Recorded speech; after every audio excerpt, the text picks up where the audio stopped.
Pagkatapos ipaliwanag ni Moises yung kautusan hinggil sa pagsambang sinasang-ayunan ng Diyos na siyang tinalakay natin nung nakaraang linggo, pinagpatuloy niya yung kanyang pahayag doon sa aklat ng Deuteronomio para talakayin naman sa mga Israelita yung kautusan hinggil sa ikapu at kasama na rin dito yung kautusan tungkol sa pagtulong sa mga mahihirap na Israelita. Gaya ng pinakatema ng pahayag na ito na ating pag-uusapan, tatalakayin natin ang mga kautusang ibinigay ni Jehovah para makita natin kung paano niya ipinamamalas ang kanyang malasakit sa mga Israelita na naghihirap. Pag-uusapan natin yung tatlong espesipikong kautusan na ibinigay niya sa bansang Israel. Ang mga ito ay yung pagtulong sa mga mahihirap at mga walang mana, pagpapalaya mula sa pagkakautang, at yung ikatlo, pagpapalaya mula sa pagkaagipin. Isa-isahin natin ito at pag-isipan natin mabuti kung ano yung matututuhan natin mula dun sa ibinigay ni Jehovah ng mga kautusan ito. Una natin pag-usapan yung kautusan tungkol sa pagtulong sa mga mahihirap. Mababasa natin ang kautusang iyan na iniulat doon sa Kabanatang 14, talatang 28 at 29 ng aklat ng Deuteronomio. Pakisuyo, subaybayan niyo ako sa pagbasa. Ganito yung sinasabi. Tuwing matatapos ang ikatlong taon, dalhin ninyo sa loob ng inyong mga lungsod ang ikasampung bahagi ng lahat ng ani ninyo para sa taong iyon. At ang mga Levita na walang bahagi o mana di gaya ninyo, pati na ang dayuhang naninirahang kasama ninyo, batang walang ama at byuda sa mga lungsod ninyo, ay pupunta para kumain at mabusog at pagpapalain ng Diyos ninyong si Jehovah ang lahat ng gagawin ninyo. Bueno, makikita natin sa kautosang ito na nakakatanggap ng tulong mula sa bansang Israel ang mga mahihirap at mga walang mana. Paano? Maliban doon sa regular na ikapu na ibinibigay ng mga Israelita para sa layuning tustusan yung mga Levitikong pagkasaserdote, nagkakaroon sila ng tinatawag na ikalawang ikapu. Para saan naman yung ikalawang ikapu? Bueno, ayon doon sa ulat, ipinapakita na yung ikalawang ikapu na yon ay ginagamit para sa mga pampamilyang pagtitipon o pambansang mga konbensyon. Yun yung pangunahing layunin nito. At kung may mga pagkakataon na yung ikapong ibibigay ng bawat tribo ay hindi maaring dalhin dahil malayo sa Jerusalem, kinukonvert nila ito para maging salapi na siyang ibibigay doon sa gawain o doon sa mga pagkonbensyon o mga pagtitipon na iyon. Yun yung pangunahing layunin nito. Pero sa isang siklo ng Sabat, ang ika-third year at saka yung ika-sixth year, ginagamit yung mga pondong ito para ibigay doon sa mga mahihirap na Israelita. Gaya ng binasa natin sa teksto, sino yung mga mahihirap na iyon? Kasama doon yung mga Levita na walang mana o walang bahagi. Kasama rin doon yung mga naninirahang dayuhan, mga batang walang ama, at mga byuda na nakatira sa lungsod. Para sila ay makinabang doon sa paglalaan na iyon. Kaya ipinapakita ng kautosang ito na hindi pinababayaan ni Jehovah kahit yung mga mahihirap na Israelita. Tinitiyak niya na natutugunan yung kanilang mga pangangailangan. At kung gagawin ng mga Israelita yung kautosang ito, gaya ng binanggit doon sa bandang huli ng talatang 29, pagpapalain ni Jehovah ang lahat ng kanilang gagawin. Ngayon naman, makikita natin doon sa ikalawang kautusan na ibinigay ni Jehovah yung kahalagahan ng pagpapalaya sa pagkakautang. Makikita natin ang kautusang iyan doon sa binabanggit sa Deuteronomio 15, verse 1 hanggang 3. Basahin natin.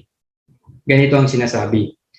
Tuwing matatapos ang 7 taon, dapat kang magpalaya. Ganito ang pagpapalaya. Palalayain ng bawat may pautang ang kapwa niya mula sa utang nito. Hindi niya dapat singilin ang kanyang kapwa o kapatid. Dahil sa panahong iyon, isang pagpapalaya ang inihaharap o ipahahayag sa harap ni Jehovah. Pwede mong singilin ang isang dayuhan, pero dapat mong palayain ang kapatid mo sa anumang utang niya sa iyo. Ano naman ang ipinapakita ng kautosang ito? Bueno, makikita natin sa kautosang ito na sa taon ng Sabat, ang mga Israelitang nanghiram ng pera ay napapalaya mula sa kanilang pagkakautang. Paano nangyayari iyon? Karaniwan na ito yung pinananabikan ng mga Israelitang may utang yung taon ng Sabat. Kasi gaya ng binanggit doon sa kautusan, ang taon ng Sabat ay dinideklara bilang taon ng pagpapalaya. Ano ang pangunahing layunin ng taon ng pagpapalaya? Sa taong iyon, ang lupain ay nagtatamasa ng lubusang kapahingahan o pagpapalaya dahil ayon doon sa Exodo 23:11, hindi pwedeng taniman o bungkalin yung mga lupain. Pero kasabay nito, sa panahon ding iyon, nagkakaroon ng kapahingahan o pagpapalaya para sa mga Israelitang may utang. Tinatawag naman ang kautusan ito bilang isang pagpapalaya para kay Jehovah, na ang layunin, ibigay ang parangal sa Kanya.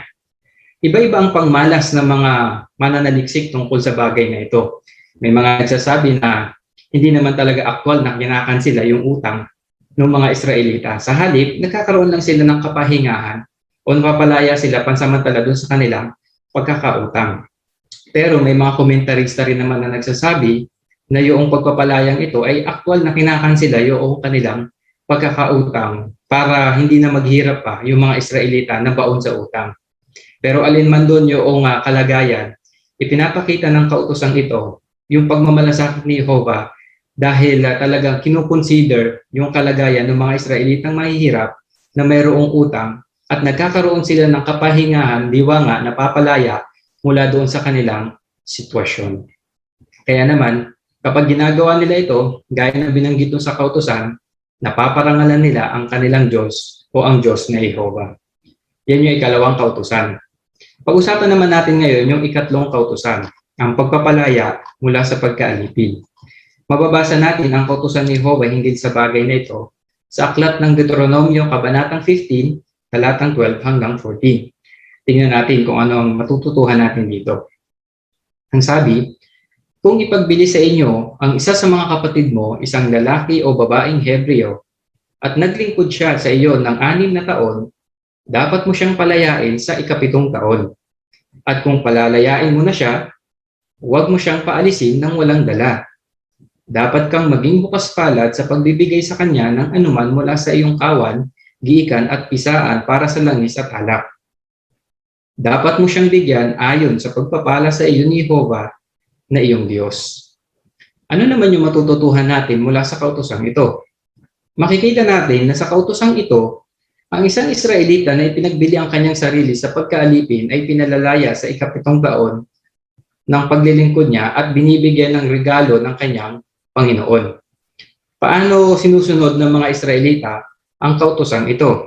Bueno, gaya ng ipinapakita, ang mga Israelita dahil kung minsan sa sobrang hirap ay dumadating sa punto na ipagbili nila yung kanilang sarili para maging alipin ng ibang Israelita o marahil ng mga naninirahang dayuhan. Pero mula sa kautosang ito, makikita natin na merong hangganan yung pagbibenta ng kanilang sarili para maging alipin. Dahil sa ika-7 taon o sa araw ng Sabat, sa taon ng Sabat, kailangan siyang palayain. Gayun din, kasama sa kautosang ito, na pwedeng palayain o dapat palayain ng isang alipin na ipinagbili ang kanyang sarili sa taon ng Jubileo. Kaya alin man ang mauna sa parehong taon na iyon, makakalaya ang isang alipin na ipinagbili. Ngayon, ano yung makikita natin? Ano yung kailangan gawin ng isang Panginoon na nagpapalaya sa isang alipin? Kung papansinin natin doon sa pinakalarawan ng ating workbook, yung ating artwork, makikita natin dito yung sa loobin ng isang Panginoon na nagpapalaya ng kanyang alipin. Dapat bukal sa puso niya na palayain ito bilang pagsunod sa kautusan nito. At kung papansinin natin mabuti, doon sa verse 13, meron siyang dapat gawin. Hindi niya lang ito basta palalayain. Pagkakalooban niya ito ng mga bagay na pwede niyang ibigay bilang pasimula ng aliping iyon o magkaroon siya ng panibagong pagpapasimula sa kanyang buhay. At dahil sa kautusan ito, makikita natin na hindi na nanatiling alipin ang mga Israelita, kundi sa halip ay nagkakaroon sila ng pagkakataon na makabangon mula doon sa kanilang mahirap na kalagayan. At gaya rin noong pagsunod sa iba pang mga kautusan hinggil sa bagay na ito, pinagpapala ni Jehovah ng higit yung mga Israelita na sumusunod sa mga kautusan ito. Kaya ano ang natutuhan natin mula sa pahayag na ito o sa mga utusan ni Jehovah hinggil sa bagay na ito? Tinutulungan tayo nito na makita kung paano nagmamalasakit si Jehovah sa kanyang bayan. At gaya ng kanyang pangako sa unang hari 6:13, sinabi niya na siya ay naninirahan sa gitna ng mga Israelita at hindi niya talaga sila pinababayaan. Kaya naman pala, buo ang pagtitiwala ni Haring David nang sabihin niya doon sa awit 37:25 na hindi niya pa kailanman nakitang pinabayaan ni Jehovah ang kanyang mga lingkod. Para sa ating bahagi, magandang tanungin yung ating sarili. Paano natin pwedeng maipakita yung ating pagmamalasakit sa mga kapatid na nangangailangan? Mayroong mga praktikal na simulain na makakatulong sa atin, bagamat hindi na tayo sakop ng mga kautusan noon na ibinigay sa Israelita. Pero pwede nating pag-isipan ang mga simulain ito. Halimbawa, Galatia 6:9 and 10. Ito ay may kinalaman sa paggawa ng mabuti, lalo na doon sa mga kapananampalataya natin. Kawikaan 3:27. Kung nasa kakayahan nating tumulong o gumawa ng mabuti, dapat nating gawin iyon para makatulong tayo dun sa ating mga kapatid. Unang Korinto 16:2. Pwede tayong magbukod pati una para sa layuning magbigay ng tulong sa mga nangangailangan. At Hebreo 13:6, gawin natin ang lahat ng magagawa natin kung ano man yung taglay na pwede nating ibigay para sa ating mga kapatid na nangangailangan. Kaya gaya ng ginawa ni Jehovah noon, hanggang sa ngayon, patuloy na ipinapakita ni Jehovah yung kanyang pagmamalasakit sa kanyang bayan. At nais nating tularan at gayahin yung kanyang pagmamalasakit na yon. Kung gagawin natin yung ating buong makakaya, tiyak na gagamitin tayo ni Jehovah bilang instrumento para patuloy na ipakita yung kanyang pagmamalasakit para sa bawat isa sa atin.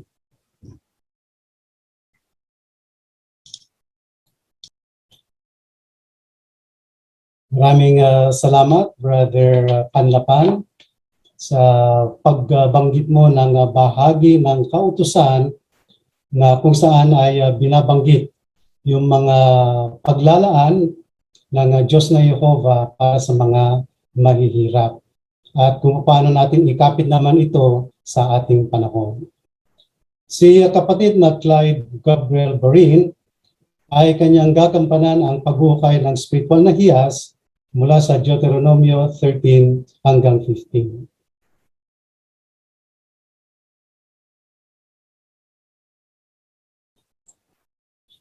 Bago natin talakayin yung unang tanong, basahin muna natin yung Deuteronomio 14:21. Pakasuyo kay Brother De Vera. Huwag kayong kakain ng anumang hayop na tagpuang patay. Pwede ninyo itong ibigay sa dayuhang naninirahan sa inyong mga lungsod at makakain niya iyon. Pwede rin itong ipagbili sa dayuhan. Dahil kayo ay isang banal na bayan para sa Diyos ninyong si Jehovah, huwag ninyong pupukulan ang batang kambing sa gatas ng ina nito. Salamat sa pagbasa ng teksto. Ang tanong natin, ano ang matututuhan natin ng ipagbawal ng kautusan ang pagpapakulo ng batang kambing sa gatas ng ina nito? Brother Decano, Pasiyo, Jimmer. Ang gatas ng ina ng kambing ang inilaan ng Diyos na pagkain ng anak nito upang patuloy na lumaki. Kaya ang pagluluto sa batang kambing sa gatas ng sarili nitong ina ay kawalang-galang sa itinatag na ugnayan o natural affection ng ina at supling nito. Ipinapakita ng pagbabawal ang awa at pagkamahabagin ng Diyos na Jehovah. Salamat sa puntong iyon. Karagdagan po, Brother Barlaan. Sinasabi po ng ilan na ang pagpapakulo sa batang kambing sa gatas ng kanyang ina ay maaring isang paganong ritual na isinasagawa para magpasapit ng ulan. Kaya kung totoo ito, ang pagbabawal ay naging proteksyon sa mga Israelita mula sa huwad na pagsamba. Kaya malaga na tayo ay banal at umiwas sa gawain na may koneksyon sa huwad na pagsamba. Ayun, salamat din sa puntong iyon. May karagdagan pa si Brother Aranyo. Joel. Ganun din po, pinapakita po ng kautusan na ito na yung mga pamantayang moral ng Diyos na Jehovah, hindi lang basta nagpapakita na dapat itong hindi nila. Pinapakita po nito na dapat din tayo maging sensitibo at tinitingnan natin kung ano yung mga bagay na nasa likod nito. Katulad po sa kautusan ito, pinapakita po yung pag-ibig ng Diyos ni Jehovah At marami po pong ibang kautusan na nagpapakita na hindi lang siya sa tao nagpapakita ng pag-ibig, kundi siya mismo mga hayop din na kanyang mga.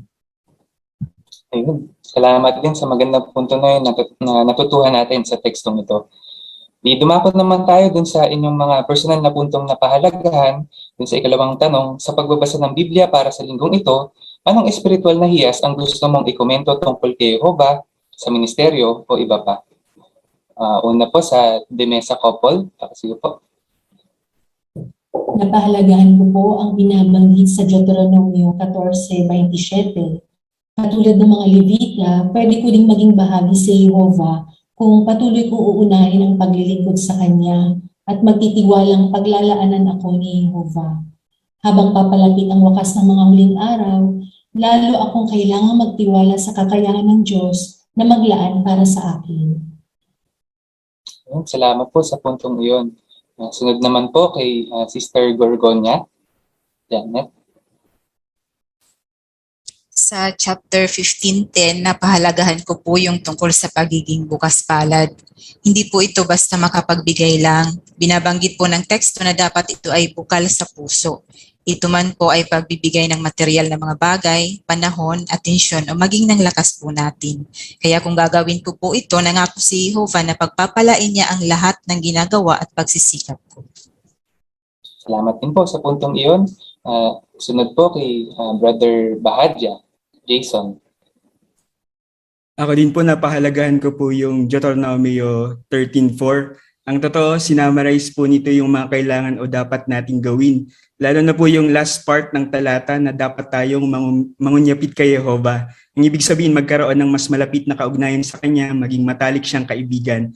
Alam naman po natin na mahalaga ang komunikasyon sa magkaibigan, kaya patuloy ko po siyang kakausapin sa panalangin, ikukwento ko sa kanya ang lahat ng masasaya at pati na rin po yung malulungkot na nangyayari sa akin sa araw-araw. Salamat din sa puntong iyon na maganda. Sunod po kay Brother Aranyo, Joel. Dito po sa Deuteronomio 14:24-25, pinapakita po dito yung pagpapahalaga ng Diyos ng Jehovah hindi sa mismong hain, kundi sa kung paano natin inilalaan yung hain o binibigay yung hain na yun. Kasi binanggit po dito kapag nahihirapan yung magdadala ng hain dahil sobrang laki, pwede niya ibenta ito tapos bumili na lang siya pagdating doon sa lugar. Kaya pinapakita po nito na makonsiderasyon din po siya. Kaya tinutulungan po tayo nito na maging makonsiderasyon din sa ating mga kapatid na huwag mag-expect ng hindi nila kaya, kundi intindihin natin yung kanilang mga kalagayan. Salamat sa puntong iyon. Sunod po sa Demesa Couple. Sige po. Napahalagahan ko din dito sa Deuteronomio 13:6-9. Hindi natin gugustuhin na makipag-ugnayan sa mga apostata, kahit pa ang mga apostatang ito ay miyembro ng ating pamilya. Wala tayong mapapala kung makikipagtalo tayo sa mga apostata o maging sa mga kritiko ng organisasyon ni Jehovah. Sa katunayan, ang inilalathala nila na mga babasahin sa internet man o sa mga dyaryo, hindi wastong basahin at mapanganib ito sa ating spiritualidad. Magandang babalarin niyo para sa atin. Brother Celis po, pakisuyo. Sa chapter 15 verse 17, binanggit doon yung butas sa tainga. Isang palatandaan ng isa ay magpapaalipin ng kusang loob habang buhay sa kanyang minamahal na Panginoon. Ito'y makasagisag. Yung butas sa tainga o yung tainga mismo, yan ay kitang-kitang bahagi ng katawan. Ibig sabihin yung pagpapaalipin natin sa Diyos na Jehovah at sa Panginoong Hesus ay dapat kitang-kita din sa buhay natin. Matama tayong nakikinig at kaagad-agad na sumusunod sa kanila. Salamat po. Sunod naman po kay Brother Basong. Ito po sa Deuteronomio 13:6-8, yung natutunan kong point na kahit na tatalikod yung aking mga kaibigan, kamag-anak sa kay Jehovah, determinado ako na patuloy na maging matapat at paglilingkuran si Jehovah. Salamat po sa puntong iyon. Sunod naman po kay Brother Barlaan. Dito po sa chapter 15 verse 19 at 21, mababasa po natin ang mga uri ng handog na katanggap-tanggap kay Jehovah. at iyon dapat ay mga pinakamainam na mga hayop na walang depekto. Hindi nagbago ang kiringan ng Diyos na Jehovah sa kanyang mga lingkod. Kaya gusto ko din ibigay ang aking makakaya o ang aking best para gawin ang kalooban niya. Ayun, salamat din sa puntong iyon. Brother Decano? Sige po.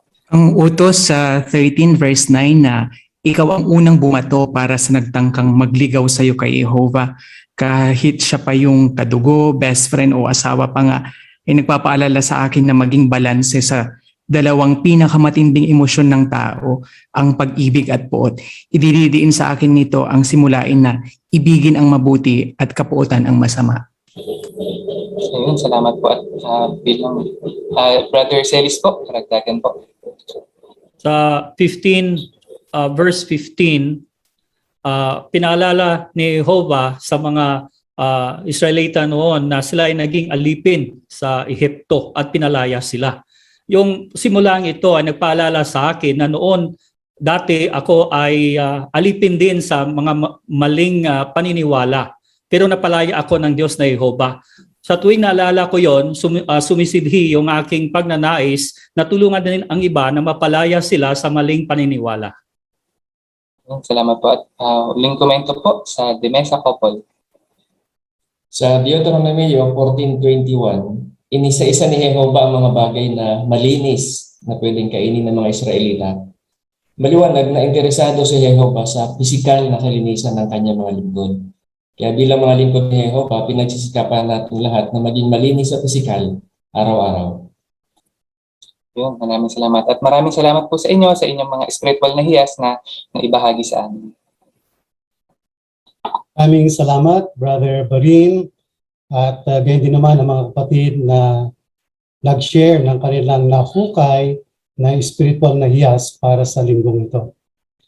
Dumako naman tayo sa pagbabasa ng Biblia at si kapatid na Joram Paredes ay babasahin niya sa atin ang Deuteronomy 13:1 hanggang 18. Kung may bumangon sa gitna ninyo na isang propeta o isang humuhula sa pamamagitan ng mga panaginip at magbigay ng isang tanda o hula at magkatotoo ito at hikayatin niya kayo, sumunod tayo sa ibang mga Diyos na hindi ninyo kilala at maglingkod tayo sa kanila.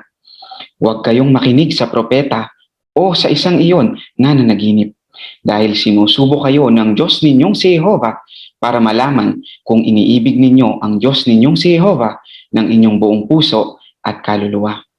Ang Diyos ninyong si Jehovah ang dapat ninyong sundin. Siya ang dapat ninyong katakutan. Ang mga utos niya ang dapat ninyong sundin. Ang tinig niya ang dapat ninyong pakinggan. Siya ang dapat ninyong paglingkuran at sa kanya kayo dapat mangunyapit. Pero dapat patayin ang propeta o ang isang iyon na nanaginip dahil hinikayat niya kayong magrebelde sa Diyos ninyong si Jehovah na naglabas sa inyo sa Ehipto at nagpalaya sa inyo sa pagkaalipin para ilihis kayo mula sa daan na iniuutos ng Diyos ninyong si Jehovah na lakaran ninyo. Dapat ninyong alisin ang kasamaan sa gitna ninyo. Kung palihim kang hikayatin ng kapatid mo o ng anak mong lalaki o babae o ng mahal mong asawa o ng pinakamatalik mong kaibigan at sabihin niya, halika at maglingkod tayo sa ibang mga Diyos na hindi mo kilala, pati ng mga ninuno mo, mga Diyos ng mga bayan sa palibot ninyo, malapit man o malayo sa inyo, mula sa alinmang bahagi ng lupain. Huwag kang magpapadala o makikinig sa Kanya. Huwag kang magpapakita ng awa o mahahabag sa Kanya at huwag mo siyang poprotektahan. Sa halip, dapat mo siyang patayin. Ikaw dapat ang unang bumato sa Kanya para patayin siya. Pagkatapos, babatuhin na rin siya ng buong bayan. Dapat mo siyang batuhin hanggang mamatay dahil tinangka niyang italikod ka sa iyong Diyos na si Jehovah na naglabas sa iyo sa Ehipto kung saan ka naging alipin.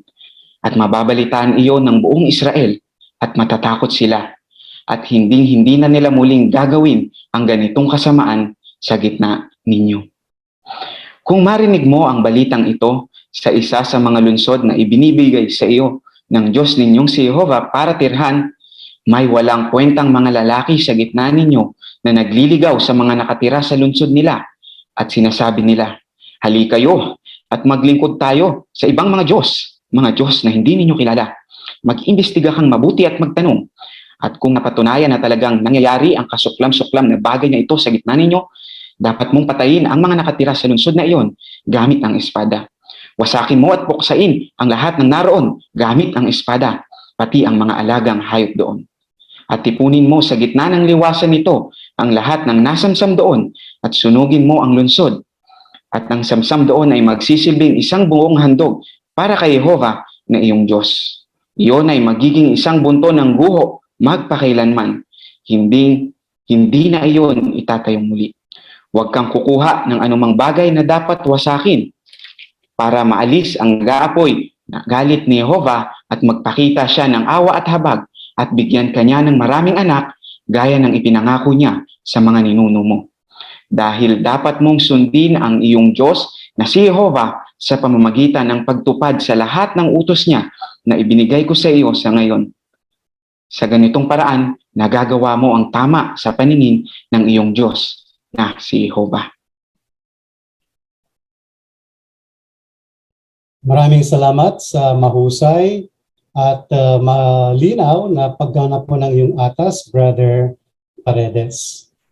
Binanggit ng Aralin 5 ng brochure na pagtuturo, ang tatlong paraan may kinalaman sa tumpak na pagbabasa. Una, magandang mabuti. Pangalawa, bigkasin ng tama ang bawat salita. At ang pangatlo, magsalita ng malinaw.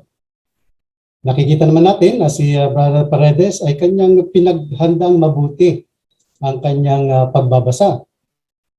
Ano pat naididiin niya yung mga salita na dapat na idiin.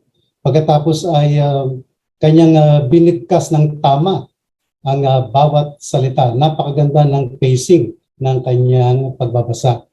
At siya ay nagbasa ng malinaw. Kaya masasabi natin na lahat ng salik na ito ay nasunod ni Brother Paredes. Dakwa natin ang maging mahusay sa ministeryo at bilang panimula ay panoorin natin ang video na pagdalaw muli pagdurusa. Unang 1:5:19. At pansinin natin yung dalawang tanong doon at tingnan natin kung ano ang kasagutan ng mga iyon.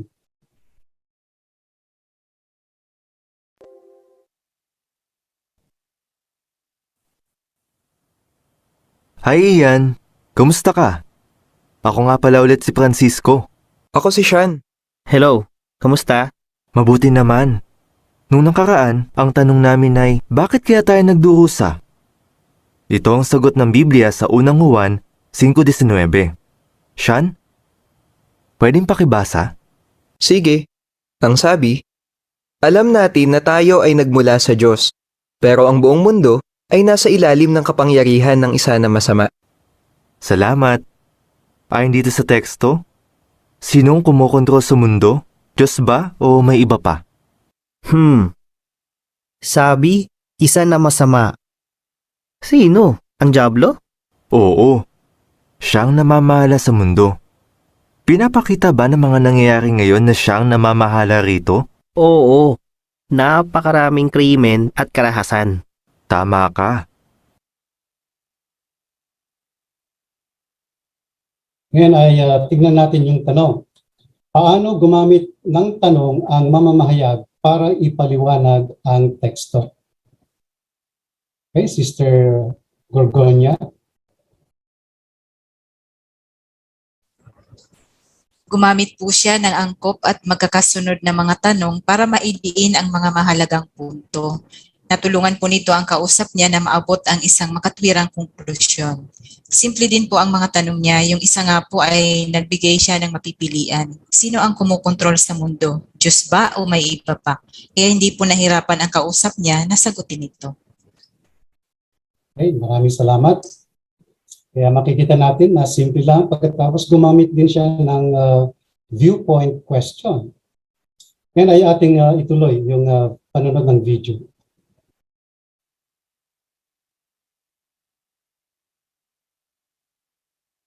Sinasabi rin ng Biblia na dahil sa impluensya ni Satanas, nagkakasala at namamatay ang mga tao. Ngayon ko lang narinig yan. Pero may punto nga ah. Oo, tama ka. Kaya hindi galing sa Diyos ang pagdurusa natin at nagmamalasakit siya sa atin. Ano kaya ang nadarama ng Diyos sa pagdurusa natin? Sa susunod, sasagutin natin ang tanong na yan para mas makilala mo ang Diyos. Kaya ang tanong, paano mo iaalok ang isang publikasyon mula sa toolbox sa pagtuturo? Okay, sa Francisco and Janice de Mesa couple. Tatanungin ko muna po ang aking kausap. Ano kaya ang nadarama ng Diyos sa pagdurusa natin? Pagkatapos ay iaalok ko sa kanya at isisend ang link ng bagong aklat na Masayang Buhay Magpakailanman. Babanggitin ko po sa kanya na sa Aralin 26, number 6 at 7, matutulungan ka nito na malaman ang sagot ng Biblia sa tanong na iyan. Very good. Maraming salamat. Kaya maaari natin gamitin yung lesson 26 doon sa Enjoy Life Forever. Pagkatapos meron pang video na maaari nating ipanood sa kanila. Kaya gamitin natin ito sa ating pagdalaw muli. At ang paksa ay pagdurusa, paggamit ng unang Juan 5:19. So baybay naman natin ang pagdalaw muli na bahagi ni Sister Maribel Celis gamit ang sample na pagkikipag-usap. Kasama niya dito si Sister Tracy Barin. Hi Tracy! Salamat ha na pumayag ka na mag-video call tayo ulit kahit na busy ka. Kamusta na nga pala si mama mo? Sa awa naman ng Diyos ate, okay naman po siya. Wala na po siyang lagnat. Konting ubo na lang po, tsaka medyo nananakit yung katawan. Nakakatuwa naman. Mabilis ang recovery niya, no? Oo nga po, sana tuloy-tuloy na po yung paggaling ni mama. Oo nga. Diba nung nakaraan, yan ang pinag-usapan natin, binasa natin sa Bible na ang pagkakasakit pala ni mama mo at ang pagdurusa natin ay hindi galing sa Diyos. Ngayon ang tanong, bakit tayo nagdurusa? Alam mo ba, Trace, very interesting ang sagot ng Bible. Gusto mo bang malaman kung ano ito? Sige po ate. Okay, tinan natin ang sinasabi ng unang Juan 5:19. I-share screen ko sa'yo para mabasa mo. Ayan. Nakita mo na, Trace? Opo, nakita ko na po. Alam natin na tayo ay nagmula sa Diyos, pero ang buong mundo ay nasa ilalim ng kapangyarihan ng isa na masama. Salamat, Trace. Ayon sa teksto, sino daw ang namamahala sa mundo? Ang Diyos ba? Siguro po. Tingnan mo ulit, Trace, ang last part ng verse. Ang buong mundo ay nasa ilalim ng kapangyarihan ng isa na masama. Hindi pala ang Diyos kasi hindi naman masama ang Diyos eh. Tama. So kung hindi Diyos ang namamahala rito, sino kaya? Siguro po ang Diablo. Tama ang Diablo. At dahil nasa ilalim ng kapangyarihan niya ang mundo, anong ibig sabihin nito? Ibig sabihin siya po yung leader o siya yung kumokontrol sa mundo. Tumpak ang sagot mo. At sa na-observe mo sa nangyayari ngayon, pinapatunayan ba nito na ang Diablo nga ang namamahala rito? Opo ate, obvious nga po kasi ang dami pong biktima ng karahasan tsaka marami pong nagdurusa sa ngayon. Tama ka. Sa palagay mo, ano kayang nadarama ng Diyos kapag nakikita na tayo na magdurusa? Gusto kong sagutin ang tanong na yan sa susunod natin na video call. Okay ba sa'yo same day and time? Sige po ate, okay po. Sige, see you next time. Kamusta nga pala sa mama mo? At ingat ka lagi. Opo, makakarating po. Salamat po. Bye-bye. Salamat. Bye-bye. Maraming salamat, Sister Celis, sa iyong mahusay na bahagi. Ang teksto na ginamit ni Sister Celis ay unang Juan 5:19. Ang paksa sa Aralin 6 ng brochure na pagtuturo ay ipakita ang kahalagahan ng teksto. Masasabi natin na nasunod ni Sister Celis ang bagay na ito dahil pagkatapos na ipinabasa niya ang unang Juan 5:19, ay kanyang iniugnay ang punto sa kanyang tinatalakay. Kaya nauunawaan ng kanyang kausap ang paksa na kanilang pinag-uusapan. Ang susunod ay sa pangpagdalaw muli gamit ang sample na pakikipag-usap na kasama ang pag-aanok ng publikasyon mula sa toolbox sa pagtuturo. Gagampanan ito ni Sister Melody Rivera at ang kasama niya ay si Sister Rachel Ann Gabriel. Hi Ann, kumusta? Okay naman po. Dito po sa amin medyo bumababa na ang kaso ng COVID kaya di na ako masyadong nai-stress. Kaso yun namang sulfur na dala ng hangin sa palang problema. Oo nga, Ann. Kaya mas maganda kung magmamask pa rin tayo kasi mas safe yun. Siya nga pala, Ann, gusto ko sana na ipagpatuloy natin yung pag-uusap natin ng nakaraan. May kinalaman ba sa nangyayari ngayon na masasama sa daigdig natin ngayon? Pero kagaya ng napag-aralan natin ng nakaraan, di ba? Hindi natin masisisi ang Diyos sa mga kasamaang ito kasi hindi naman gumagawa ang Diyos ng masama para subukin lang ang mga tao. Pero kung hindi siya, sa tingin mo sino kaya? Maganda. Sagutin uli natin yan sa pamamagitan ng Bible. I-share ko sa iyo itong nasa unang 1:5-19. Ayan, pag nakita mo na, pwede bang pakibasa mo? Sabi po dito, alam natin na tayo ay nagmula sa Diyos, pero ang buong mundo ay nasa ilalim ng isa na masama. Okay, maraming salamat sa pagbasa mo, Ann. So sabi dyan, ang buong mundo ay nasa ilalim ng isa na masama. Sino kaya yan, Ann, sa tingin mo? Ang diablo? Oo, pero may ebidensya ba tayo na siya nga? Kaya po ba napakasama ng mundo? First time ko po kasi marinig yan, na ang diablo namamahala sa daigdig. Oo, totoo yan, Ann. Kasi ang totoo, yung mga tao, pag nakakaranas sila ng mga masasamang mga karanasan, naiisip nila na sinusubok ako ng Diyos. O kaya, parusa to ng Diyos. Wala kang maririnig na, sa diablo to. Pero tignan mo, bigyan kita ng isang halimbawa. Kunyari, itong pamilya na to. Yung ama ng tahanan, napakasama. Pwedeng binubugbog niya yung pamilya niya, sinasaktan niya sila, o kaya nang-aabuso siya ng droga, umiinom siya ng alak, halos maubos na yung kayamanan nila. Ano sa tingin mo yung mangyayari sa pamilyang to? Kawawa yung pamilya niya. O kaya naman pwedeng gayahin siya ng mga anak niya. Oo, totoo yan, Ann. Parang dalawa lang, no? Pwedeng gagayahin nga siya ng mga anak niya, magiging masama sila. O kaya naman, magdidesisyon sila, hindi ko gagayahin ng tatay ko. Pero dahil nandyan yung tatay nila at patuloy na gumagawa ng masama, apektado sila. So, di ba, ganyan-ganyan din yung nangyayari sa daigdig natin ngayon. May mga tao talagang napakasama. Sabi nga nila, naku, ugaling diablo to. Paano matutulog, gigising, masama yung iniisip, di ba? Pero may mga tao rin naman mabubuti. Pero dahil sa nabasa natin sa Biblia na ang buong mundo ay nasa ilalim ng kapangyarihan ng masama, walang iba kundi ang diablo, ano man ang gagawin nito, apektado tayong lahat. At alam mo ba, sabi ng Biblia, maging yung ating yung kasalanan at kamatayan sa kanya masisisi yan. Oo nga, no? Pero kung ang Diyos ang namamahala sa atin, magiging kabaliktaran naman. Magiging mabuti ng lahat. Oo, tama ka, Ann. At sana yun ang gusto natin talaga, di ba? Kaya mahalaga na maunawaan natin yung pagdurusa ba natin nakikita ng Diyos? May nadarama ba siya na ano bang nadarama niya pag nakikita niyang nasasaktan yung mga tao? Kasi kung may nadarama siya, tsak na may gagawin siya. At yun yung susunod na pag-uusapan natin. Pero pansamantala, isisendan ko kita ng link para mabasa mo kasi ito yung sasagot dun sa katanungan natin. Nasa jw.org yan. Send ko sa'yo Tapos, na-send ko na. Basahin mo yung medyo, yung sa unahan nila. Sino talaga ang kumukontrol sa mundo? Sasabihin mo bang Diyos, mga tao, iba pa? Yan. Kasi sa loob niyan, makikita natin na yung mga ebidensya na talagang babaguhin ng Diyos yung lahat ng patakaran na ginagawa ni Satanas ngayon, yung control ni Satanas, babaguhin niya ang lahat. At yan ay talagang exciting.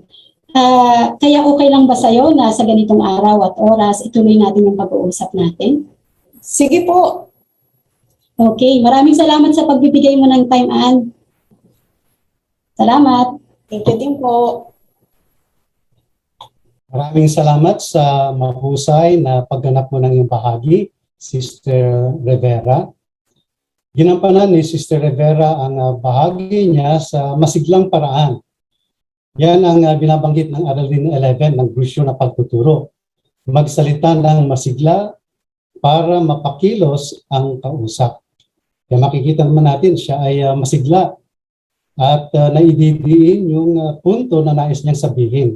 Ano pat ito ay nauunawaan ng kanyang kausap. Isa pa ay yung kanyang pagkumpas ay simple at hindi pa ulit-ulit para hindi doon mapunta ang atensyon ng tagapakinig.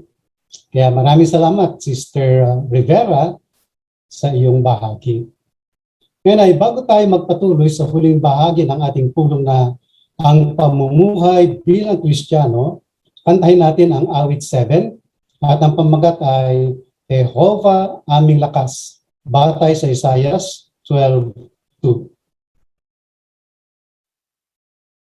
Ang unang bahagi sa ilalim ng ang pamumuhay bilang Kristiyano ay huwag kayong mag-alala. Gagampanan ito ni Brother Jonathan Punyo.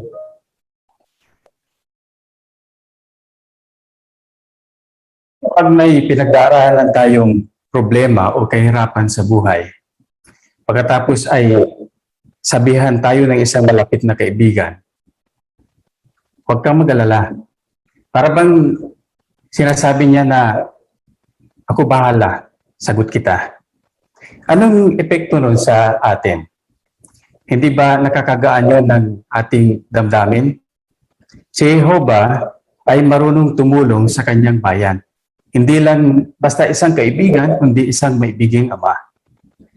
Ang mga mahihirap sa Israel noon ay tinulungan din ni Jehovah. Kaya walang pag-alilangan na ang mga mahihirap na lingkod din ng Diyos na Jehovah sa ngayon ay tutulungan niya. Pero sa papaanong paraan? Bueno, kumuha tayo ng ilang prinsipyo sa Biblia na tumutulong si Jehovah upang sa ganon ay makayanan nila ang kanilang paghihirap. Halimbawa na lang, sa pananaw sa pera. Paano magkakaroon ng balansing pananaw sa pera ang kanyang mga lingkod ngayon? Gamit ang Lucas 12:15 at unang Timoteo 6:6-8. Pwede po kayong mag-komento mga kapatid. O dyan kay Sister Casey o sa pamilyang Jocares. Sa Lucas 12:15 po, pinapaalalahanan po tayo na maging maingat sa bawat uri ng kasakiman at na ang tunay na makabuluhan at masayang buhay ay hindi po nakadepende sa material ng mga bagay, gaano man ito karami. Ganon din po sa unang Timoteo 6:1-8 na mas mahalaga ang makadiyos na debosyon. Kaya itinuturo po ng Diyos na Jehovah sa atin na mahalagang maging kontento tayo sa pagkakaroon natin ng pangunahing pangailangan sa araw-araw. Maraming salamat. Napakaganda ng mga puntong iyon, ano? Kumusta naman kapag bumababa yung tingin natin sa ating sarili? No? May gustong banggitin sa pamilyang Mindoro.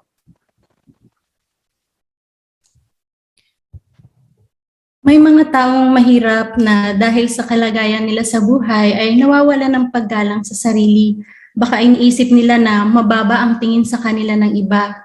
Pero ipinakikita ng Job 34:19 na ang Diyos ay hindi nagbibigay ng espesyal na pabor sa matataas na opisyal at wala siyang kinikilingan sa mayayaman at may hirap. Silang lahat ay gawa ng kanyang mga kamay. Maraming salamat, Sister Abigail, sa puntong iyon na inyong pinalitaw, no? Meron din tayong matututuhan sa Kawikaan 14:23. Halimbawa na lang, paano maging masipag at bakit kailangan ito? Brother Biliran, Pesoyo. Magiging masipag po tayo kung meron po tayong pagsisikap sa isang gawain. Kasama po dito yung ating pagpapahalaga sa ating mga trabaho or assignment na ibinigay sa atin. At para tayo patuloy maging masipag sa isang trabaho, dapat patuloy rin natin na isama ang kagalakan sa paggawa. At kailangan natin ito para di mauwi sa kakapusan sa halip matustusan ang ating mga pangangailangan at makapagpatuloy na maglingkod ng may saya kay Jehovah. Thank you very much. So may kaugnayan din dito yung paggawa, no? Yung mga nagsasamang gawain.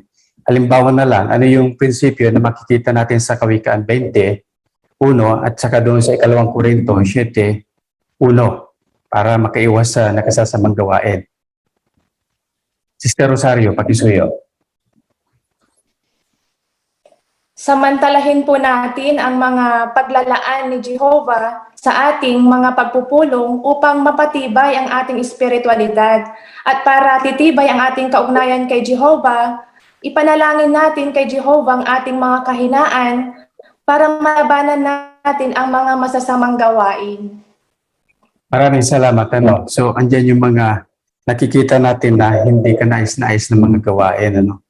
Tulad ng mga paninigarilyo, di kaya iba pang mga bagay na ginagawa ng sanlibutan ito. And kumusta naman kaya kapag nakita natin yung provision na inila ng Diyos na Jehovah sa pamamagitan ng mga mapagmahal na kapatid natin? Anong masasabi natin doon?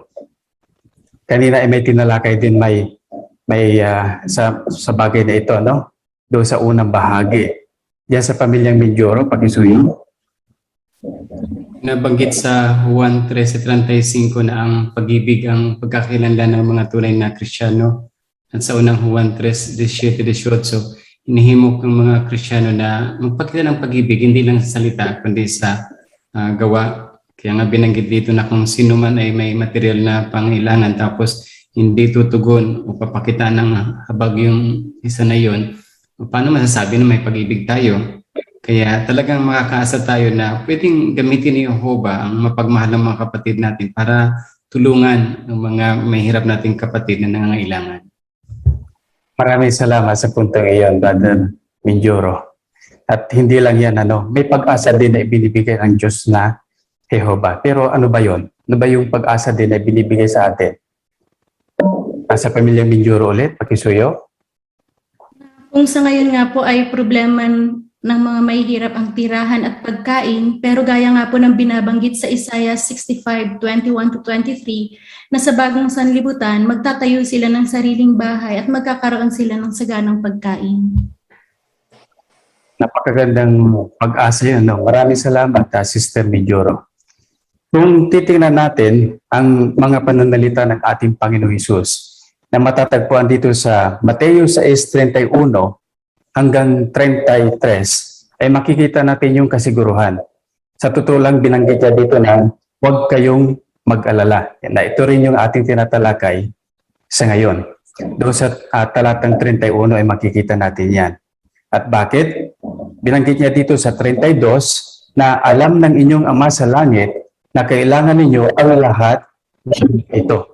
Napakagandang kasiguruhan ang binanggit ng ating Panginoong Hesus. Kaya, huwag tayo mag-alala, no? Ngayon, bago natin dakuin yung panunod doon sa maikling video, ay tingnan nga muna natin yung unang picture dyan.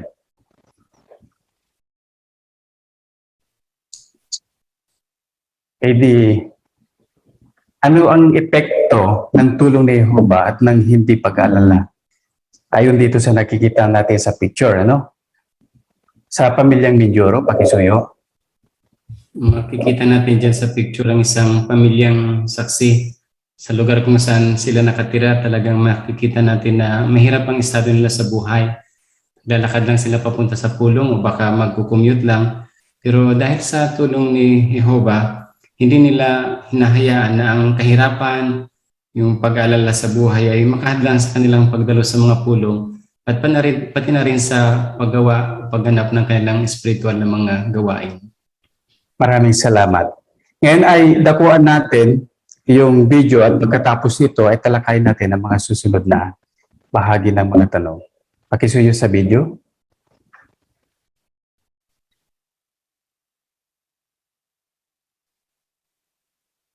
Nous organisons chaque année. Taon-taon, mahigit 150 panriyong kumbensyon ang inuorganisa sa sangay namin.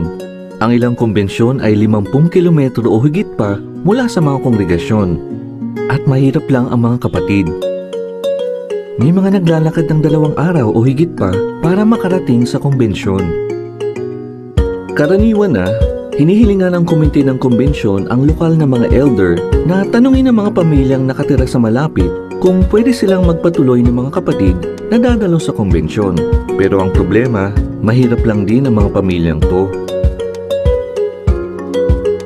Pero kahit mahirap lang sila, handa silang ibigay kung ano meron sila. Kampanya kusana asamble mwe yambaka bo Nagpapatuloy ako ng mga kapatid na dadalo sa kumbensyon. Ibinebenta ko ang alaga kong baboy o manok para may pambili kami ng pagkain. Alam kong bukas palad na Diyos si Jehovah. Gusto ko ring mahalin yung mga gustong maging malapit sa Kanya. Natutuhan ko sa Filipos 4:12 at 13 na dapat akong mag-focus hindi lang sa sarili ko, kundi pati sa pangangailangan ng mga kapatid ko. Nagpapatuloy ako ng mga kapatid para marinig nila ang turo ni Jehovah. Nagpapasaya yon sa akin. Ang espiritual na pagkaing ibinibigay sa atin ni Jehovah ay makakatulong sa atin ngayon at sa hinaharap. Kaya para sa akin, mas mahalaga yun sa pisikal na pagkain. Hindi kailangan maging mayaman para maging mapagpatuloy. Kailangan lang nating mahalin ang iba.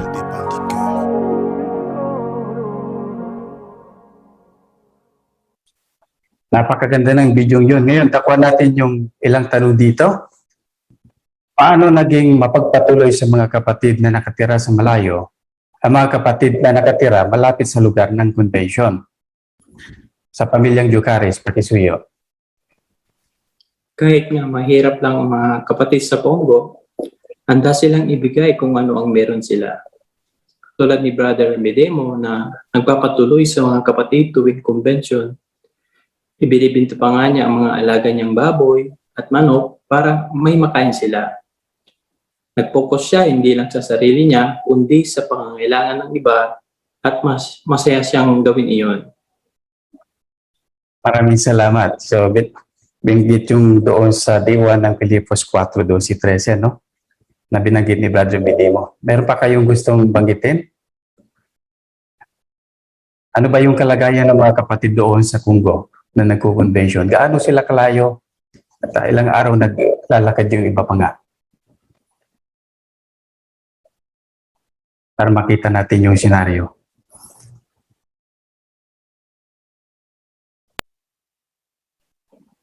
Sister Rosario. Kita natin sa picture. Tulad po sa nakikita natin sa larawan, naglalakad yung mga kapatid. Ayon sa video po, mahigit 2 araw silang maglalakad bago sila makarating sa konbensyon. At dala-dala pa po nila ang kanilang mga upuan na gagamitin sa konbensyon. Kaya kahit napakahirap po ang kanilang kalagayan o buhay, ginagawa pa po nila ang buong makakaya nila para makadalo po sa konbensyon. Thank you. So determinado sila, no? Kasi alam nila na mayroong tutulong sa kanila doon ng mga malalapit na mga kapatid sa convention. Ngayon doon sa sunod na tanong natin, paano ipinakita sa video ang pagmamahal ni Jehovah sa mahihirap? Father Parizal. Ipinakikita ni Jehovah na mahal niya ang mga mahihirap dahil gumagawa siya ng mga kaayusan para malalayan ang spiritual na pangangailangan ng mga mahihirap, gaya ng pagdalo sa mga konbensyon. Kaya gaya ng nasa video, ipinakita kung paano inaalalayan ng mga elder sa Congo ang mahihirap ng mga kapatid. Nakikita ang pag-ibig ni Jehovah sa pagsuporta ng mga kapatid sa kaayusan na ito dahil sa pagiging bukas palad nila at mapagpatuloy nila sa mga mahihirap. Maraming salamat, Brother Parizal, sa puntong yun na inyong nakita at paggamit din doon sa ating picture. E doon sa pangatlo, paano natin matutularan si Jehovah kahit mahirap tayo? Brother Reyes, pakisuyo. Mahal na mahal ng Diyos na Jehovah ang lahat ng uri ng tao. Wala po siyang pagtatangi, anuman ang kalagayan natin sa buhay. At dahil sa Jehovah ang source ng pag-ibig, gusto rin po natin siyang tularan. Wala pong makakadlang sa pag-ibig, anuman ang katayuan natin sa buhay, kagaya po ng napanood natin sa video. Isa rin pong uri ng pagsamba, ang pagbibigay or pagkabukas palad. Kaya kahit mahirap po tayo, may tutulong pa rin po tayo, lalong-lalo na sa panahon ng pandemic, kahit sa maliit na halaga, kung yun pong ipapahintulot ng kalagayan natin, in kind or GCash, or pwede tayong mag-donate sa organisasyon, kagaya ng karanasan ng babaeng balo, at pwede rin po natin silang ipanalangin. Thank you. Meron pa ba kayong gustong sabihin na natutuhan natin doon sa video na nakita natin? Paano tutularan si Jehovah? Brother Biliran? Matutularan natin si Jehovah kung mapagpatuloy tayo kagaya ng ating kapatid na si Brother Midimo. Meron siyang kailangang i-sacrifice o isakripisyo para matamo ang kalaguran ni Jehovah. Sinabi niya na pagdating ng convention, binibenta niya yung kanyang mga alagang manok at baboy para pambili ng pagkain kaya naging bukas palad siya sa mga kapatid. Kaya kung pinapakita natin na mahal natin si Jehovah, pagsikapan din natin ipakita ang mga katangian na nagmumula sa kanya sa ating mga kapatid. Maraming salamat. At maraming salamat mga kapatid sa lahat ng mga ibinahagi ninyong mga punto. Kitang-kita natin dito na ang susi talaga doon sa pagpapakita upang ating mga kapatid ay hindi mag-alala ay yung pag-ibig din natin sa kanila. At ginagamit din tayo ni Jehovah upang tulungan sila. Ngayon, hindi rin hadlan ang ating kahirapan kung tayo naghihirap din upang maging mapagpatuloy. Upang sa ganon, lahat tayo walang dapat ipag-alala sa mga panahong ito na mahihirap na kalagayan. Ipakita natin at tularan natin ang Diyos na Jehovah sa pagpapakita ng pagmamahal sa ating mga kapatid. Maraming salamat, Brother Junio. Dumako na tayo sa huling bahagi ng ating pulong, ang pag-aaral ng kongregasyon sa Biblia. Ito ay pangangasiwaan ni Brother Jeffrey Gonzalez at ang tagabasa niya ng para po ay si Brother Benjamin Gatbunton. Pagpapatuloy na natin yung ating discussion sa CBS dito sa kabanata 10 ng Aklat na Dalisay na Pagsamba. Sa subtitle na Nabuhay Sila at Tumayo. Ngayon, pakisuyo natin kay Brother Benjamin Gatbunton yung pagbasa ng paragraph 13. Noong 537 BCE, nagsimula nang matupad ang pangitain sa mga Hudyong nasa Babylonia. Paano?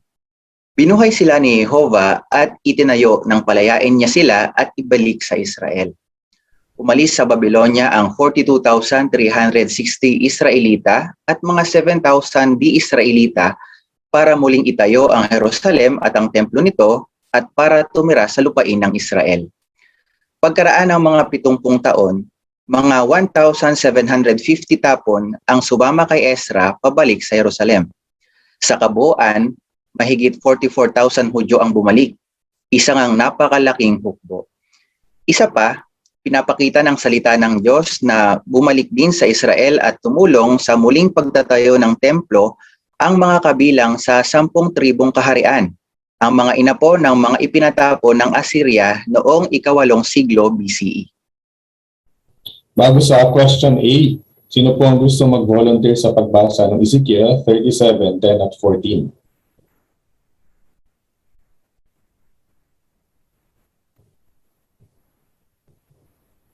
Pakisuyo po, basahin natin yung Ezekiel 37:10 at 14 sa Mindoro Couple Connection. Kaya humula ako gaya ng iniutos niya sa akin at nagkaroon sila ng hininga at nabuhay. Nabuhay sila at tumayo isang napakalaking hukbo. Sa 14, ilalagay ko sa inyo ang espiritu ko at mabubuhay kayo at patitirahin ko kayo sa inyong lupain at malalaman ninyo na akong si Jehovah ang nagsalita at gumawa nito, ang sabi ni Jehovah. Maraming salamat, Sister Menjoro, sa malinaw na pagbasa. Ang tanong natin sa A, paano nagsimulang matupad ang Ezekiel 37:10 at 14 noong 537 BCE? Brother Beleran. Natupad nga po ito noong buhayin sila ni Jehovah, hindi sa literal na pagkamatay, kundi sa kanilang pagiging alipin mula sa Babylonia. Ginamit nga po ni Jehovah yung si Ezra para sa kapanapanabik na pangyaring ito at inulat niya na gagamitin ni Jehovah si Zero sa pagtupad nito. Kaya makikita natin sa ulat ng Ezekiel 37:14 na tinupad ni Jehovah yung kanyang pangako na patitirahin ulit sila sa kanilang sariling lupain. At kasama diyan yung binanggit sa verse 10 na yung napakalaking hukbo na binubuo ng mahigit 44,000 na Hudyo at hindi pa kasama rito yung di mga Israelita. Yan, maraming salamat, Brother Beleran. Sa question B, anong mga teksto ang nagpapakita na bumalik sa Israel ang ilang kabilang sa 10 tribong kaharian? Sa Deocaris Couple Connection. Sa Ezra 6:17 po, isinulat ni Ezra ng Pasinayan ang bahay ng Diyos sa Jerusalem, kasama sa handog ng buong Israel ang 12 lalaking kambing na katumbas na bilang ng tribo ng Israel. Kaya nangangulugan po ito na kasama pong bumalik ang mga kabilang sa 10 tribo ng Karya. Tama yun. Kamusta yung iba pang mga teksto na binanggit dito sa paragraph?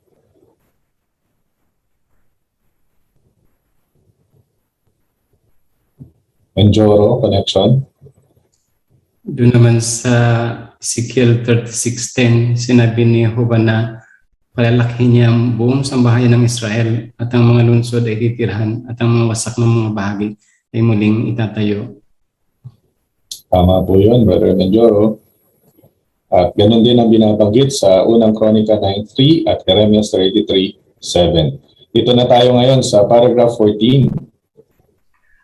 Paano nagkaroon ng mas malaking katuparan ang bahaging ito ng hula ni Ezekiel? Gaya ng isiniwalat ni Jehovah kay Ezekiel sa isang kaugnay na hula, ang pangunahing katuparan ng hulang ito ay magaganap ilang panahon matapos magsimulang maghari ang lalong dakilang David, si Jesucristo. Noong 1919, inilagay ni Jehovah ang espiritu niya sa kanyang bayan. Bilang resulta, nabuhay sila at napalaya mula sa Babylonyang dakila. Pagkatapos, pinatira sila ni Jehovah sa kanilang lupain o sa espiritual na paraiso. Pero paano naging isang napakalaking hukbo ang bayan ni Jehovah ngayon? Ngayon, bago yung question A, pakisulo ulit sinong gusto mag-volunteer sa pagbasa ng Ezekiel 37:24.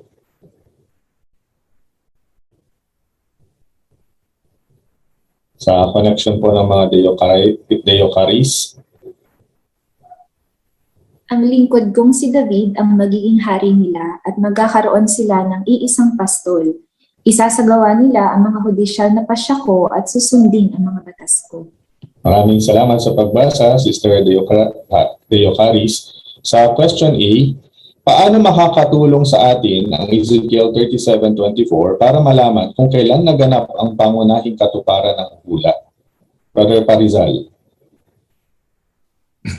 Ayon po dito sa Ezekiel 37:24, ginamit niya dito ang expression na ang lingkod kong si David ang magiging hari nila at magkakaroon sila ng iisang pastol. Ngayon, ang tekstong ito ay may kaugnayan sa tinalakay natin sa Kabanata 8 kung saan ito ay tumutukoy sa Mesyas na natupad kay Kristo. Ipinaliwanag doon sa Kabanata 8 ang kaugnay na teksto na Ezekiel 34:23 kung saan natupad ang hulang ito nang iniluklok si Jesus bilang makalangit na hari at pastol noong 1914 nang ipinagkatawala sa kanya ni Jehovah ang pagpapastol at pagpapakain sa mga tupa ng Diyos dito sa lupa. Maraming salamat sa sagot na yung Brother Parizal. Sa question B, ano ang nangyari noong 1919?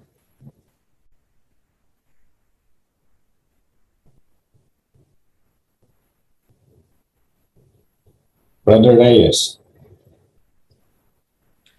Pag-aralan natin ng nakaraan ng sinaunang Israel ay makasagisag na pinatay gayon din ng Israel ng Diyos. Pero unti-unti itong binuhay at itinanan ng Diyos na Jehovah. Kaya noong 1919, nabuhay at pinalaya ng Diyos ang kanyang bayan mula sa Babylonyang dakila. Kaya natupad sa taong ito ang dalawang hula na magkaugnay, yung tungkol sa tuyong mga buto at dalawang saksi na parehong lumalarawan sa makasagisag na pagkabuhay muli ng patayon ni Jehovah ang mga pinahirang mga lingkod niya, palayain sa Babylonyang dakila at tipunin kasama ng ibinalik na kongregasyon.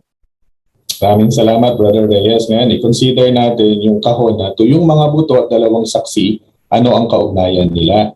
So ngayon, nasabi na ni Brother Reyes na kung ano yung magkatulad na inalalarawan ng tuyong mga buto at dalawang saksi.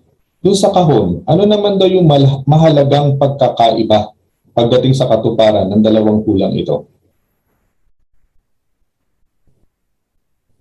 Ano naman daw yung malaking pagkakaiba pagdating sa katuparan? Brother Parizal.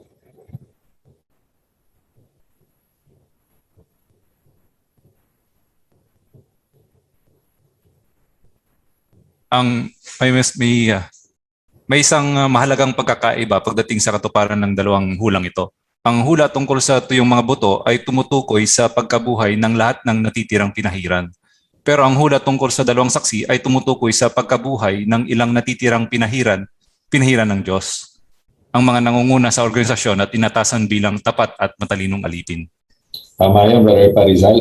Ngayon, tingnan din natin yung timeline para mas matandaan natin yung mga petsa na natalakay na natin sa nakaraang mga linggo.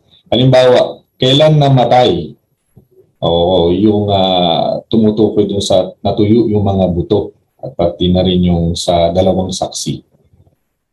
Kailan nangyari sa kanila yon? Kailan pinatay?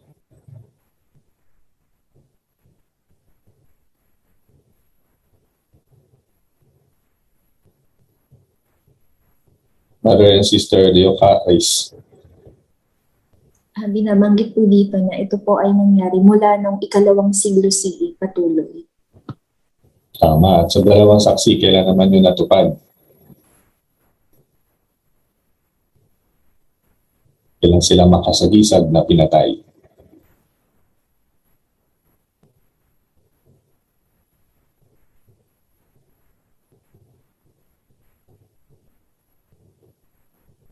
Yan ang makikita natin sa kahon, ano? Sandali silang makasagisag na pinatay sa pagtatapos ng 1914. At yung dalawa ay nabuhay noong 1919. Ngayon, balik tayo dito sa discussion ng mga parapo. Consider naman natin yung paragraphs 15 and 16. Di nagtagal matapos atasan ni Kristo ang tapat na alipin noong 1919, nakita ng mga lingkod ng Diyos na natutupad ang hula ni Zacarias, isang propetang kasama ng mga bumalik na tapon. Sinabi ni Zacarias, maraming bayan at makapangyarihang bansa ang pupunta para hanapin si Jehovah. Inilarawan niya ang mga maghahanap kay Jehovah bilang 10 lalaki mula sa lahat ng wika ng mga bansa. Ang mga lalaking ito ay hahawak ng mahigpit sa isang Hudyo, ang espiritual na Israel, habang sinasabi, gusto naming sumama sa inyo dahil nabalitaan naming ang Diyos ay sumasa inyo. Sa ngayon, ang espiritual na Israel, ang natitirang mga pinahiran, kasama ang 10 lalaki, ang ibang mga tupa, ay matutukoy na isang napakalaking hukbo na umaabot na ng milyon-milyon. Bilang mga sundalo ni Kristo sa lumalaking hukbong ito, maingat nating sinusundan ang ating hari, si Jesus, na umaakay sa atin sa mga pagpapala sa hinaharap. Bago natin i-consider yung tanong sa A, anong kaugnay na hula ang sinabi ni Propeta Zacarias tungkol sa katuparan ng napakalaking hukbo?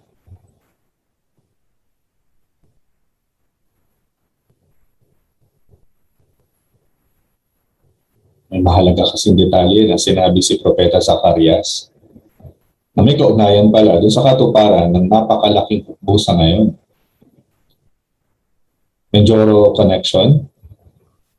Ito po yung nasa Zacarias 8:20-23 kung saan inihula ng propeta na may 10 lalaki mula sa lahat ng wika na sila ay hawak ng mahigpit sa isang Hudyo at tumutukoy naman dun sa spiritual na Israel at gusto nilang sumama sa kanila. Tama po yun, Brother Medjoro. Salamat. Sa question A, bakit masasabing isang napakalaking hukbo ang bayan ni Jehovah ngayon?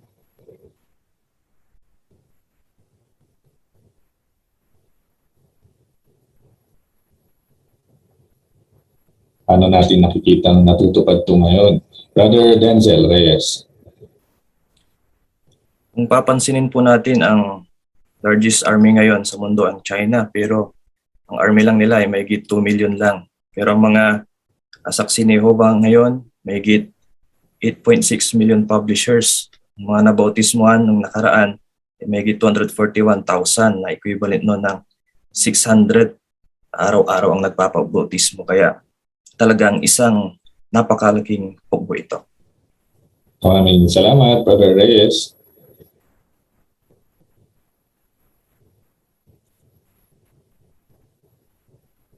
Brother Beleran. Talaga nga pong sa ngayon ay isang talagang napakalaking hukbo yung bayan ni Jehovah dahil binubuo po ito ng maraming tao Iba-iba yung kanilang lahi at kultura.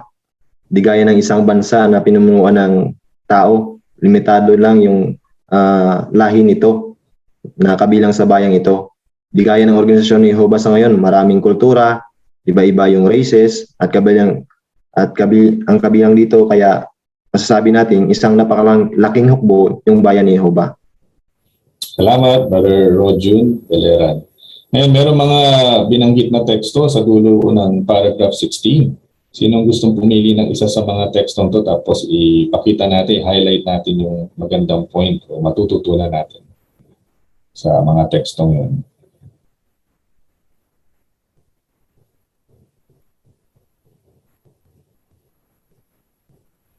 Sa Menjoro Couple Connection. So dito yung awit 37:29 na bumabanggit na ang mga matuwid, ang magmamay-ari ng lupa at titira sila roon magpakailanman. Isang napakagandang pag-asa nga ito dito sa malaking hukbo na ito na titira sila sa lupa, magiging paraiso ng lupa sa ilalim ng kaharian ng Diyos. Salamat po sa gandang point na yun mula sa awit 37:29. Ngayon, tanong naman natin sa B. Paano makakatulong ang hulang ito ni Ezekiel para makayanan natin ang mga pagsubok sa buhay? So consider daw natin yung kahon na tulong para muling makatayo.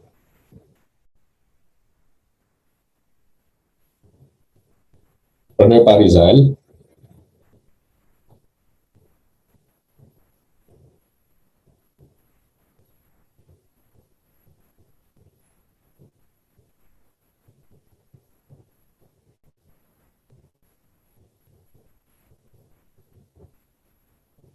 Nakisuyo po kay Brother Parizal. Okay, sorry. Kung bubulay-bulayin natin ang aral mula sa pangitain na nakaulat dito sa Ezekiel 37 verses 1 to 14 tungkol sa pagbabalik, matututuhan natin na kung ang Diyos ay may kapangyarihang bumuhay ng mga buto, siguradong mabibigyan din niya tayo ng lakas na kailangan natin para makayanan ang anumang problema. Kahit pa parang imposible ito para sa mga tao. Tama yun, Brother Parizal. Pakisuyo, sinong gusto mag-volunteer sa pagbasa ng awit 18:29? Tayo magandang matututunan din dito sa tekstong to. Awit 18:29 sa connection po ng mag-asawang Deocaris. Sa tulong mo ay malalabanan ko ang grupo ng mga mandarambong. Sa tulong ng kapangyarihan ng Diyos ay makakaakyat ako sa pader. Maraming salamat, Brother Joey Deocaris. Sino pong gustong mag-highlight ng natutunan nating point doon sa tekstong binasa?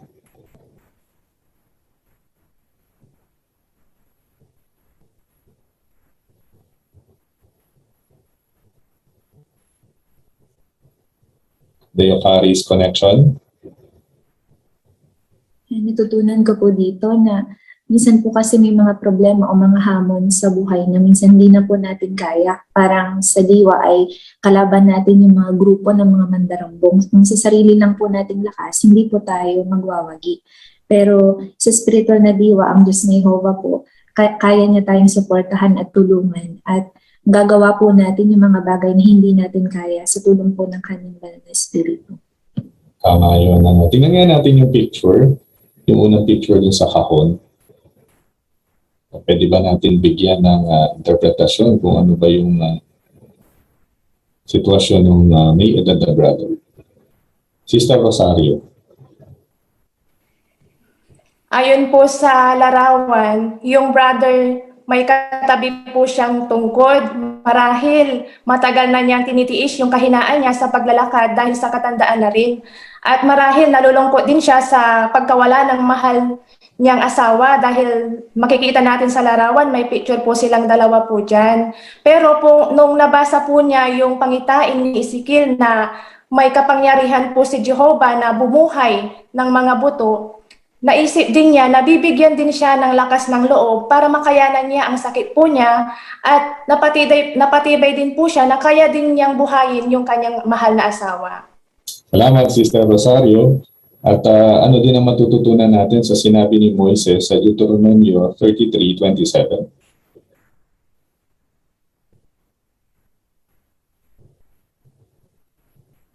Yung point kasi na sinabi ni Ezekiel sa hula sinabi rin pala ni Moises.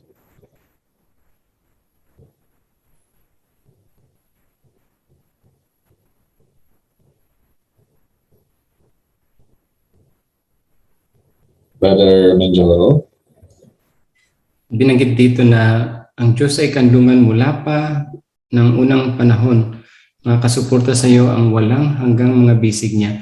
Paano nakita natin ito na mula pa noon sa mga Israelita, talagang tinulungan sila ni Jehovah, dumaan ng mahabang mga taon na ibinalik sila ni Jehovah, pati rin sa modernong panahon mga Kristiyano, noong unang panahon ay nabihag ng Babylonia, sa Babylonian dakila, pero itinayo sila, binuhay muli sila ni Jehovah pagdating ng panahon. Talagang makakaasa tayo na si Jehovah ay nandyan lagi mula nung unang panahon hanggang sa ngayon. So susuportahan niya tayo hanggang sa panahon walang takda. Tama po yan, Brother Menjoro. Kaya naman sa picture, ikalawang picture din sa kahon. Dahil sa hula ni Ezekiel at malamang napasa rin niya itong sinabi ni Moises na to. Ang nakita natin doon sa may edad na brother.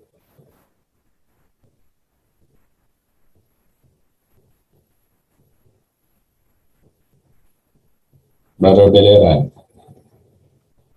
Makikita natin sa picture bagaman na nag-iisa yung matandang brother, ang may edad na brother na dumadalo sa isang spiritual na piging, masaya pa rin siya dahil natutunan niya na si Jehovah ay Diyos ng kasiyahan at patuloy siyang naglalaan o ng kaliwan sa kanyang organisasyon.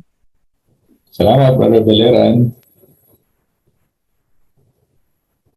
At napansin siguro natin kung paano malungkot yung mukha ng brother doon sa unang larawan.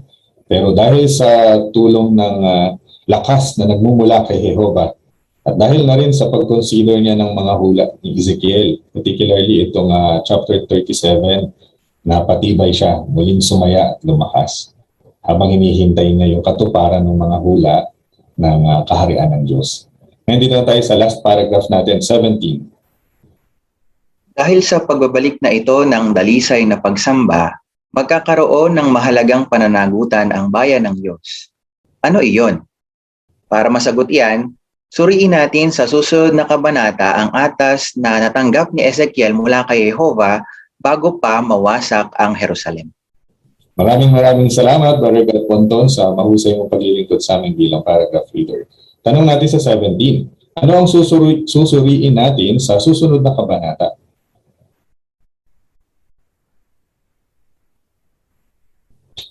Sa connection po ng mga Menjoro.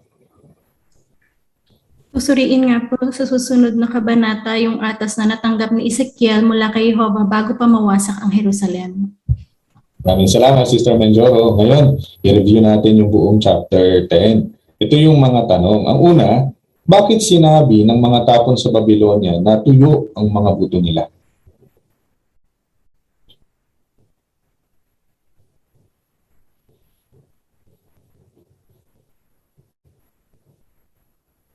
May ko-connect nyo siguro yung Ezekiel 37:11 at yung unang-unang picture ng kabanata.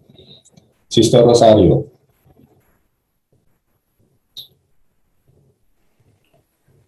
Nang malaman po ng mga ipinatapon na nawasak ang Jerusalem, pakiramdam po nila para silang namatay. Kaya ayon po sa Ezekiel 37:11, sinabi po nila na para kaming natuyong buto at nawala ng pag-asa. Pero isiniwalat po ni Jehovah na ang pangitain iyon ay may napakagandang mensahe na pag-asa. Tama yan, Sister Rosario. Dalawang tanong, bakit masasabing namatay ang Israel ng Diyos?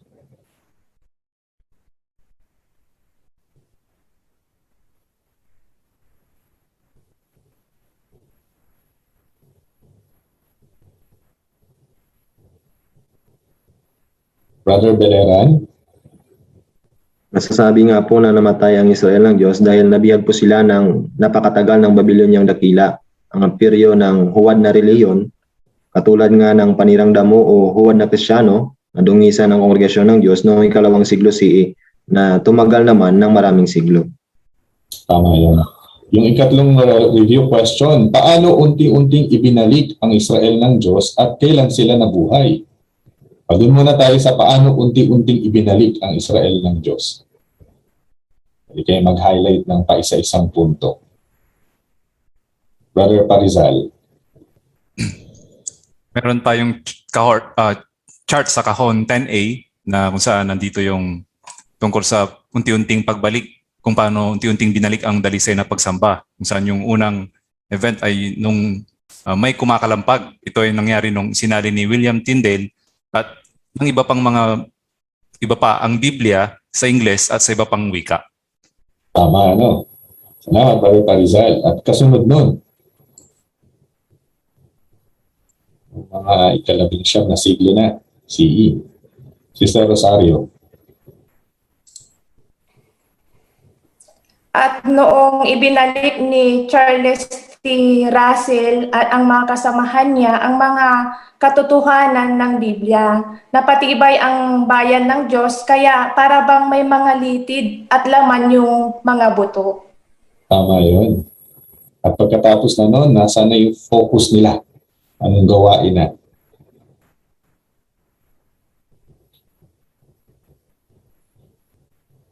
Sa connection po ng mag-asawang Deocaris, Nag-focus na po sila dun sa gawaing pangangaral.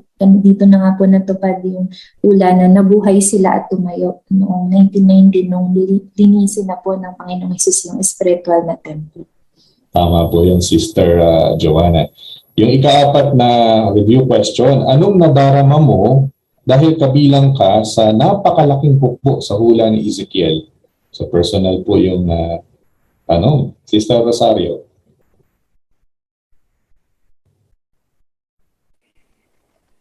Naramdaman ko po dito na mas lalo po akong tumibay. Tumibay yung pananampalataya ko po kay Jehovah na kahit na marami po tayong nararanasan na mahirap na sitwasyon, may pag-asa po tayo na darating ang panahon ay magiging masaya na tayo at bibigyan po tayo ni Jehovah ng lakas ng loob para malutas po natin yung mga problema. Salamat sa komentong yun. Brother Beleran. Naman ko rin po rito yung tunay na kapanatagan at kapayapaan dahil yung mga ulat na nakaulat sa ating tinalakay ay nagpapakita ng di nagmamaliw na pag-ibig ni Jehovah sa pagtupad ng kanyang mga pangako doon po sa kanyang bayan. Kaya makakaasa ako dahil sa pag-ibig din ni Jehovah, kaya niya rin tuparin ang lahat ng bagay na sinabi at binitiwan niya na sa kanyang mga pananalita. Maraming salamat, Brother Beleran. So nung una natin dinidiscuss to, siguro hindi lang kayo basta nagulat kamukha ni Ezekiel. Baka nakakatakot yung sinasabing mga impormasyon. Pero hindi pala to nakakatakot, kundi talagang nakakapagpatibay kasi napakaganda ng katuparan ng hulang ito ni Ezekiel.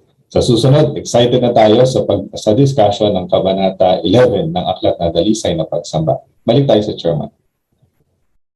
Maraming salamat, Brother Gonzales. At gayon din naman sa iyong tagabasa ng parapo, si Brother Gat Punto. Ano ang maiuwi natin mula sa ating pulong? May pakinabang tayo mula sa kautusan na ipinatutupad sa bansang Israel. Kung papaanong may malasakit ng Diyos sa mga mahihirap noon, nararapat din na may malasakit tayo sa ating mga kapananampalataya. Handa nating ilaan ang anumang pangangailangan nila sa abot ng ating makakaya. Gaya ng ginawa ng mga kapatid natin sa Congo, huwag tayong mag-alala kahit na mahirap ang sitwasyon natin ngayon. Bakit? Dahil ilalaan ni Jehovah ang material na pangangailangan natin kung uunahin natin ang kaharian niya. Sa pag-aaral ng kongregasyon sa Biblia, ang isang napakalaking hukbo na binanggit sa Ezekiel 37:10